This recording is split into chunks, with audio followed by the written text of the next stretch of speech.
Agora, a calcificação da glândula pineal. Isso aqui também é muito comum da gente observar, né? Tão comum que corre-se o risco, né, da gente começar a ignorar a calcificação da glândula pineal e daí quando aparecer num paciente pediátrico a gente também corre o risco de não dar muita atenção, né? Mas é perigoso, então a gente tem que sempre observar, mesmo que a gente não vá descrever, não vá valorizar esse achado radiológico, né? Então, a glândula pineal é um órgão localizado na cisterna quadrigeminal. A cisterna quadrigeminal já vai revisar aqui, caso você não conheça a cisterna quadrigeminal.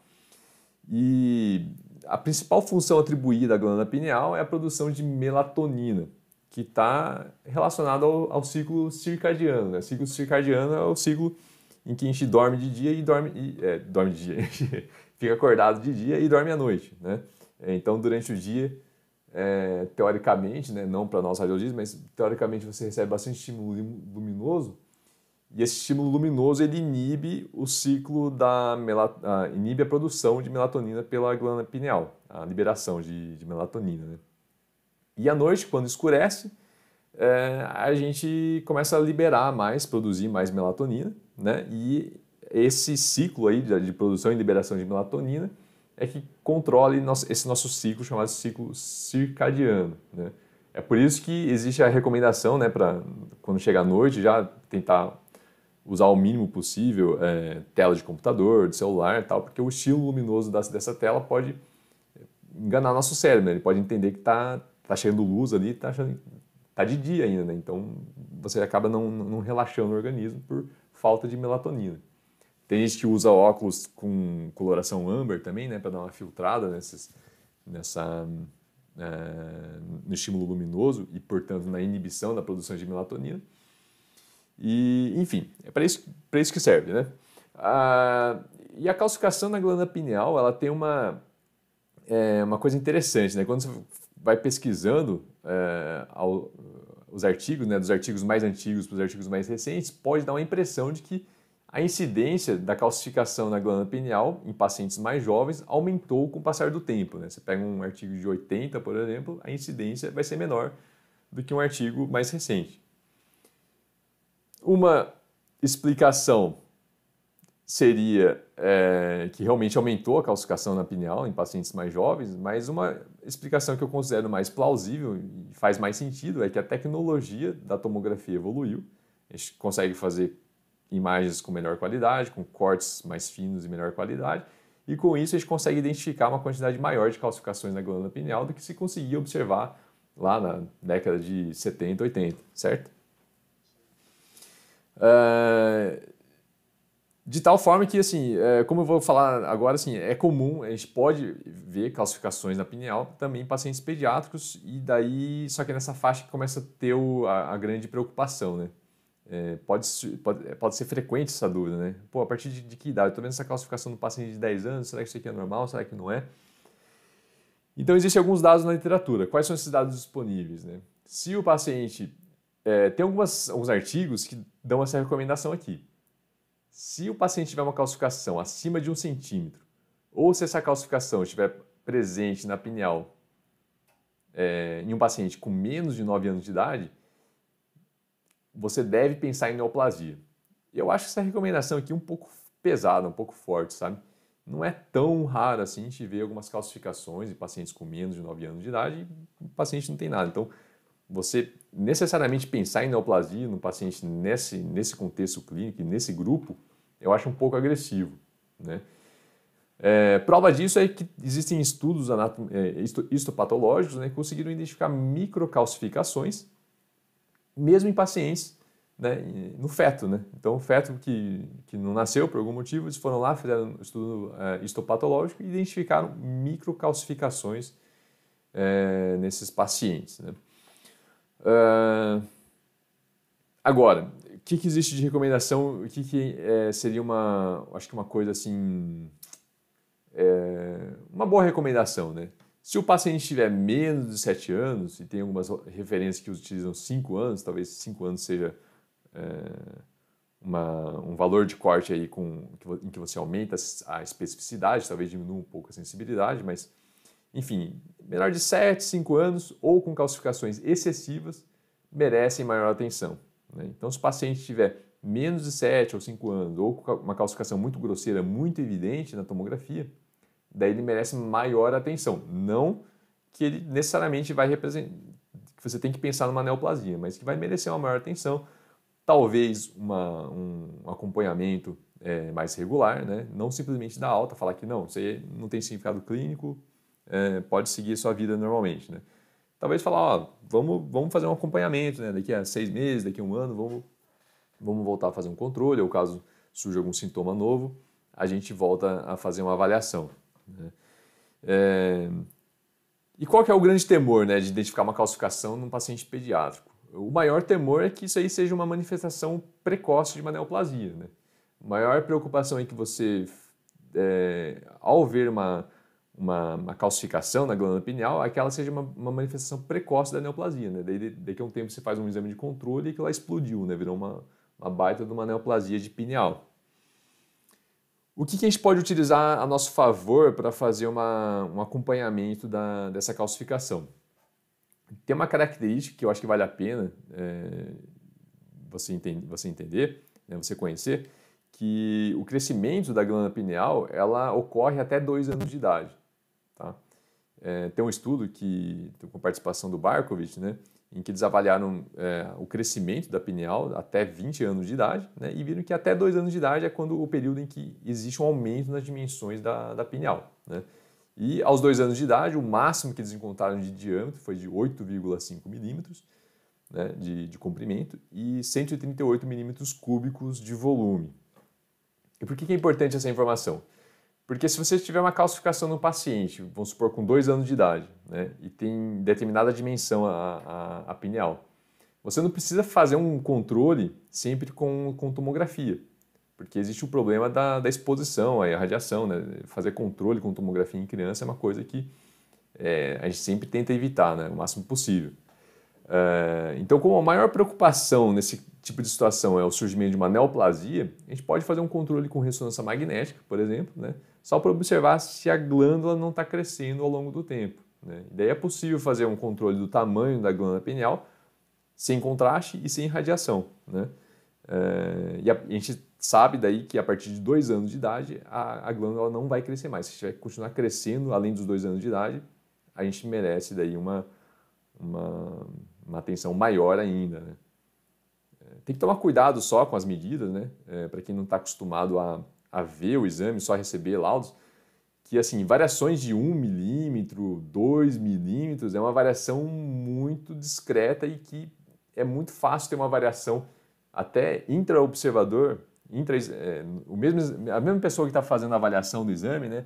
Se faz a avaliação de manhã e à tarde, pode dar uma diferença de 1, 2 milímetros. Né? Se você respirar um pouquinho diferente, você dá um empurrãozinho no mouse ali e já pode aumentar 1 milímetro. Né? Então, milímetro é uma medida muito, muito pequenininha ali e existe uma grande variação de acordo com o momento ali que você está fazendo a medida. Tá aí, Fernando? Então tá aqui, né? Essa aqui é a calcificação da glândula pineal. Esse aqui é muito, muito comum a gente observar. Né? A calcificação aqui na glândula pineal, vista no plano axial. Aqui na frente tem a calcificação da abênula, né? Calcificação abenular, que é uma calcificação muito comum também, muitas vezes se confunde.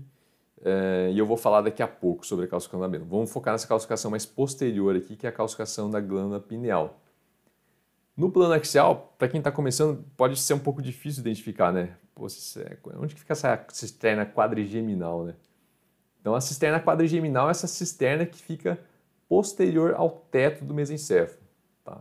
O que é o teto do mesencéfalo? Então, isso aqui é uma imagem de tomografia, né? Uma reconstrução no plano sagital. Aí eu sempre brinco que o tronco encefálico ele parece um pinguim no plano sagital, né? Então aqui na reconstrução sagital a gente observa a cabeça do pinguim que corresponde ao mesencéfalo, a barriga do pinguim corresponde à ponte e os pés do pinguim correspondem ao bulbo encefálico. E esse pinguim ele tem um chapéu, né? O chapéu corresponde ao teto mesencefálico ou placa quadrigeminal e a cisterna quadrigeminal fica posterior aqui a esse chapéu, né? Então toda essa região posterior aqui é onde fica, posterior e superior, né? É a chamada de cisterna quadrigeminal e é nessa região que fica a glândula pineal. né? Aqui no caso tem uma glândula calcificada. E aqui no meio, né, entre o chapéu e a cabeça do pinguim, é por onde corre o aqueduto cerebral que a gente viu agora há pouco. Daí, para lembrar na glândula pineal, aqui eu coloquei ao lado uma imagem de ressonância magnética, né, que tem uma definição anatômica, como você pode ver aqui, muito melhor, né, então para estudar detalhes anatômicos da ressonância melhor. É uma imagem ponderada em T2, fortemente ponderada em T2, é uma aquisição volumétrica, em que o líquor fica escuro, né, e tem um contraste entre o líquor e estruturas adjacentes muito boa, muito grande. Então a glândula pineal é como se fosse uma bolinha do... Né, é como se o chapéu do pinguim aqui fosse aquele chapéu de Papai Noel, né? E a bolinha do chapéu de Papai Noel corresponderia à glândula pineal. Tá? Então é dessa forma que a gente pode lembrar da localização da glândula pineal. Então viu uma imagem no plano axial, não tem certeza se é a região da pineal ou não, faz a reconstrução, né? Vai lá na Workstation, no Pax, reconstrói no plano sagital, e assim você pode ter certeza se a localização está batendo com a localização da glândula pineal. Conseguiu entender? Então, tá bom. Tá, então é muito, muito comum, a gente pode ver em todas as faixas etárias, mas se for uma calcificação presente no paciente com menos de 5, 7 anos de idade, daí, opa, merece uma atenção, né? E abeno, né? Calcificações. O que é abeno? Né? Abeno são estruturas pareadas, são ventrais à pineal. Né? Ela é considerada uma parte mais inferomedial do tálamo, ela é como se fosse uma projeção inferior ali do tálamo, que fica boiando na frente da glândula pineal. Eu vou mostrar daqui a pouco a anatomia dessa região, que é bem, bem pequenininha, bem discreta. Né? E ela também está envolvida no ciclo do sono. Está envolvido também, é atribuído à abeno a sensação de recompensa, dor, comportamento sexual, estados motivacionais aversivos e processamento de feedback negativo. Né? Agora, como que atribuíram essa função à abeno, não me pergunte, que eu não faço a mínima ideia de como que eles chegaram à conclusão de que a abeno está associada a um processamento de feedback negativo. Aí só por curiosidade, né, tem alguns artigos fazendo uma correlação entre calcificação da abeno com paciente com esquizofrenia, né, porque uma das características do paciente com esquizofrenia é uma dificuldade para aprender com os erros, né, que seria uma outra forma de dizer que tem uma deficiência no processamento de feedback negativo. Então, é um grupo de pacientes que não tem dificuldade de aprender com os erros e por esse motivo que foi feita essa associação aí da calcificação da abeno com esquizofrenia. Mas muito cuidado, tá? Então tem que tomar cuidado quando vê esse tipo de artigo para não começar a pensar, então se tem uma calcificação da abeno, esse paciente deve ser esquizofrênico. Não é assim, tá? Como é muito, muito comum a calcificação da abeno, existe uma grande chance de que acabou estabelecendo uma relação, porque os pacientes daí com esquizofrenia também têm uma calcificação nessa região, né? Então tem que tomar cuidado de fazer o sentido do raciocínio, né? Não é porque os pacientes com esquizofrenia talvez tenham uma quantidade maior de calcificação na abeno que você vai fazer o raciocínio contrário, né? Se você tiver uma calcificação da abeno, você vai sugerir que o paciente tem esquizofrenia, né? Pelo amor de Deus. E o valor de corte aqui é que em todos os estudos publicados, né, até onde eu sei, né, não foram identificadas calcificações na abeno abaixo de 2 anos de idade. Então, se tiver calcificação abaixo de 2 anos de idade na abeno, tem alguma coisa errada. Então, a abeno é essa estrutura aqui pareada fica na frente da glândula pineal, tá? Aqui, eu estou falando já, aqui é a pineal, tá? Aqui é a pineal. E essas estruturas pareadas, tá vendo? Que são duas projeções que vêm dos tálamos aqui, ó. Essa projeção inferomedial dos tálamos aqui, são isso aqui que é abeno, tá? Essas duas estruturas pareadas. E quando ficam calcificadas, dependendo da janela, aqui parece uma coisa única, né? Parece uma coisa única porque aqui está com uma janela de partes moles e sempre que você usa uma janela de partes moles para ver calcificação, você acaba aumentando, né, a calcificação. Então é até um cuidado que tem que ter, né? Quando você vai medir uma área calcificada, você tem que usar um janelamento mais próximo de osso, né? Para você ver estruturas ósseas, porque se você usa a janela de partes moles, você aumenta muito a calcificação, né? Então aqui, por exemplo, provavelmente não é o limite dessa calcificação, né? Com esse janelamento, a gente está expandindo a calcificação. Então, são duas estruturas pareadas aqui, né, que estão calcificadas. Parece que é uma coisa única, alongada aqui, mas na verdade são duas estruturas ovaladas aqui que estão lado a lado e calcificadas. Tá? Então, a gente vai ver assim, ó, estruturas anteriores, né, à glândula pineal. Muito bem. Outra região muito frequentemente observada nos exames e na grande maioria dos casos sem significado clínico são as calcificações de dura mater e nas regiões onde você tem a reflexão da dura mater, principalmente a foice interhemisférica, né, que fica ali separando os dois hemisférios cerebrais, e na região do tentório, né, aquela grande tenda de membrana de reflexão da dura mater que vai separar o nosso compartimento intracraniano do compartimento supratentorial e um compartimento infratentorial. 10%, né, da população idosa vai ter essas calcificações na dura mater. A sensação que dá na nossa rotina é que a gente acaba tendo uma incidência maior até dessas calcificações. É muito mais raro observar em pacientes com menos de 10 anos de idade, né, 1% mais ou menos da população com menos de 10 anos de idade vai ter calcificações de dura mater sem significado clínico. E você vai aumentar a quantidade de calcificações, então assim como no plexo coroide tem algumas situações que aumentam, né, as calcificações, em relação à dura mater também. Então, pacientes no pós-cirúrgico é muito comum ter calcificação de dura mater, paciente pós-trauma com hemorragia, alguns tumores envolvendo o plano meníngeo também podem calcificar. E mais uma vez, né, distúrbio do metabolismo do cálcio e fosfatos também pode aumentar a incidência de calcificação nessa membrana. O clássico que todo residente de radiologia guarda, né, da calcificação de dura mater, guarda para prova, é a síndrome de Gorlin-Goltz, né, que é o síndrome do névoa basocelular, que é uma síndrome que tem um acometimento multissistêmico, né, mas na neuroradiologia, o que a gente vai identificar e que vai chamar a atenção são principalmente calcificações na foice interhemisférica, né, associados a cistos odontogênicos, né, além de anomalias vertebrais. Mas assim, mais uma vez, tem que tomar cuidado, tá? Residente aprende isso aqui e aí começa... Todo paciente com calcificação de foice será que é um Gorlin-Goltz isso aqui? Então, não, né? É relativamente comum você ter uma calcificação de dura mater, né? E principalmente na população idosa, geralmente não tem significado clínico nenhum. Agora, se você vê calcificações no paciente mais jovem, uma calcificação mais extensa, daí talvez valha a pena você descrever, mas recomendar fazer uma correlação com dados clínicos, eventualmente fazer uma investigação adicional, né? Mas tem que tomar muito cuidado a partir né, só da calcificação de dura mater você sugerir um diagnóstico como esse, né, síndrome de Gorlin-Goltz. Não sei se é assim que pronuncia, mas enfim.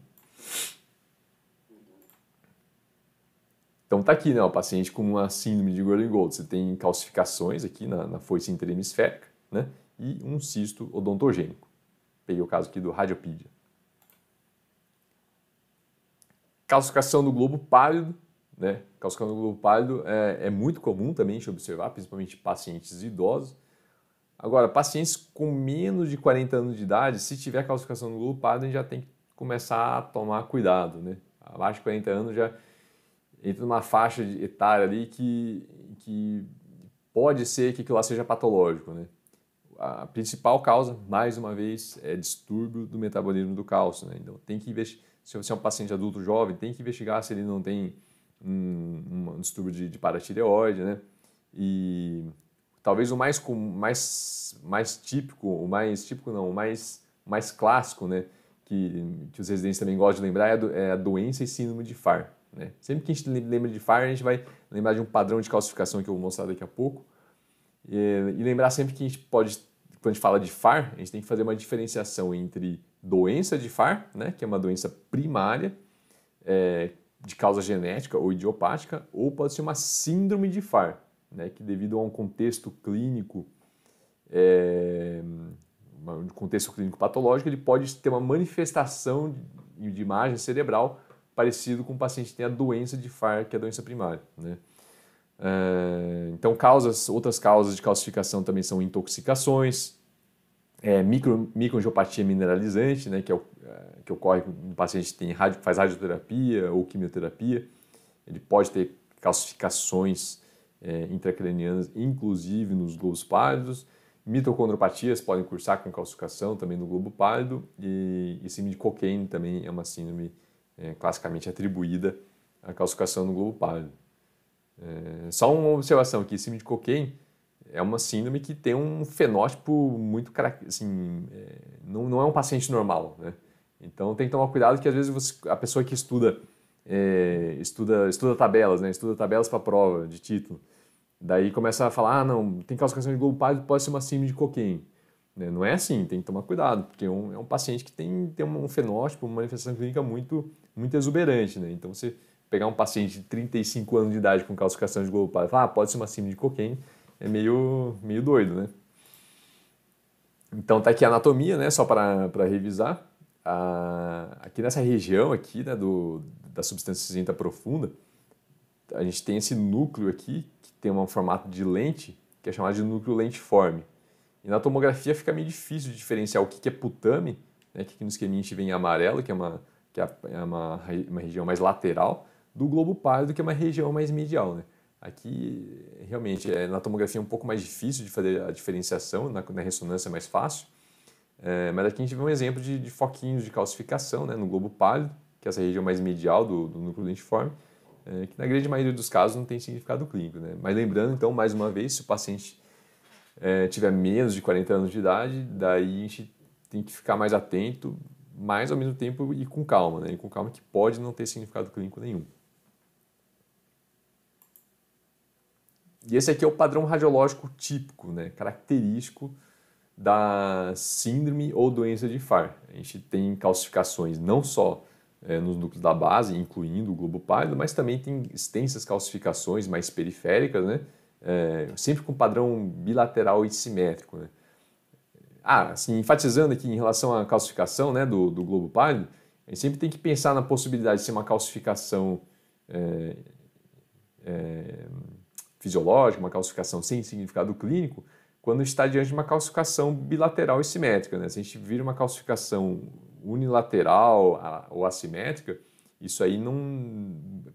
Você diminui a chance disso aí corresponder a uma alteração sem significado clínico. Tá? Então aqui na síndrome ou doença de Farr vai ter esse padrão de calcificação mais difuso, né? Bilateral e simétrico, que é o aspecto radiológico mais exuberante, mais característico da síndrome ou doença de Farr. Mas, eventualmente, a gente pode ter o paciente com Farr só com calcificação aqui nos núcleos lentiformes. Né? Daí pode ficar a diferenciação entre uma calcificação fisiológica pode ser um pouco mais difícil. Se bem que, geralmente, a doença de Farr, a faixa etária é um pouco mais jovem, né? Não é no paciente idoso. Em relação às calcificações hipocampais, esse aqui é um pouco controverso, né? Existe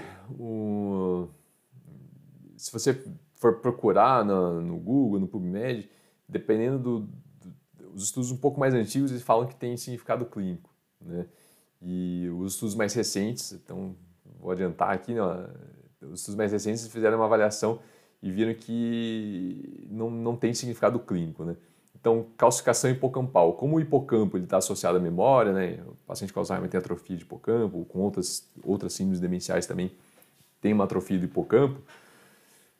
Foram feitas muitas investigações, muitas pesquisas tentando associar, né? Será que a calcificação hipocampal causa um déficit cognitivo no paciente? Está associado a um déficit cognitivo ou não? Né? E alguns estudos mais antigos fizeram uma associação, né? E o que esse estudo mais recente aqui, de 2018, da Radiology, constatou foi que, muito provavelmente, alguns fatores de confusão desses estudos mais antigos não foram corrigidos para fazer a análise estatística final do estudo. Né? Então, fazendo essas correções, eles observaram que, na verdade, não existe uma associação, né, das calcificações hipocampais com o déficit cognitivo, apesar da localização, né, dessa localização do hipocampo que está associada à memória. Atribui-se as calcificações hipocampais provavelmente uma vasculopatia. Né? Isso foi observado em estudos patológicos, então estudos histopatológicos observaram que tinha uma doença vascular, uma vasculopatia associada a essas calcificações, E a epidemiologia favorece isso também, né? Essa teoria também, visto que as calcificações hipocampais são observadas mais em pacientes com uma idade mais avançada, né? Que é um grupo com uma incidência maior de vasculopatias, pacientes tabagistas e pacientes com diabetes mellitus, né? Então, são fatores aqui que corroboram com esse mecanismo de vasculopatia causando essas calcificações hipocampais, né? Então, mais uma vez, o que tem de evidência mais recente, né, é que não existe associação entre essas calcificações e o déficit cognitivo. Então, está aqui o exemplo do artigo, né? Como você pode ver, as calcificações elas acometem uma região mais lateral do hipocampo, né? O hipocampo ele fica aqui nessa porção mesial, né, que fica suspensa, essa região fica suspensa aqui do lobo temporal, né, mais medial. E as calcificações ocorrem numa região mais lateral, né, do hipocampo.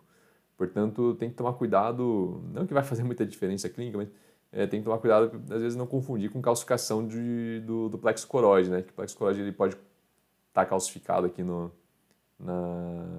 corno temporal, né, do ventrículo lateral. Isso pode às vezes confundir, mas como os dois não têm muito significado clínico, então na maioria dos casos, né, é uma confusão que não vai fazer tanta diferença, né? Aqui no coronal ficou mais evidente, né? Dá para ver que é a calcificação do plexo coroide, ó, aqui já na fissura coroideia, né? E aqui a calcificação na região lateral do hipocampo. E a calcificação do hipocampo ela é mais comum na região da cauda do hipocampo, na região mais posterior aqui, né? Então esse aspecto aqui que a gente vai observar, tá? As calcificações no hipocampo. Então tá aqui. Então estão as referências que eu utilizei, né, para extrair essas informações que eu falei até agora. Então não foi nada tirado da minha cabeça, foi todas as informações que eu fiz um apanhado geral aí, peguei os dados mais importantes. Eu acho que com essas informações, né, eu acho que é possível, pelo menos você estar mais preparado aí para não ficar tão ansioso diante de uma calcificação, quando você identificar uma calcificação no exame de tomografia do crânio. Alguma dúvida? Seguro, né? Não, acho que ficou bem claro. Ficou claro, sim. É. Então, tá bom. Beleza. Sono, Fernando?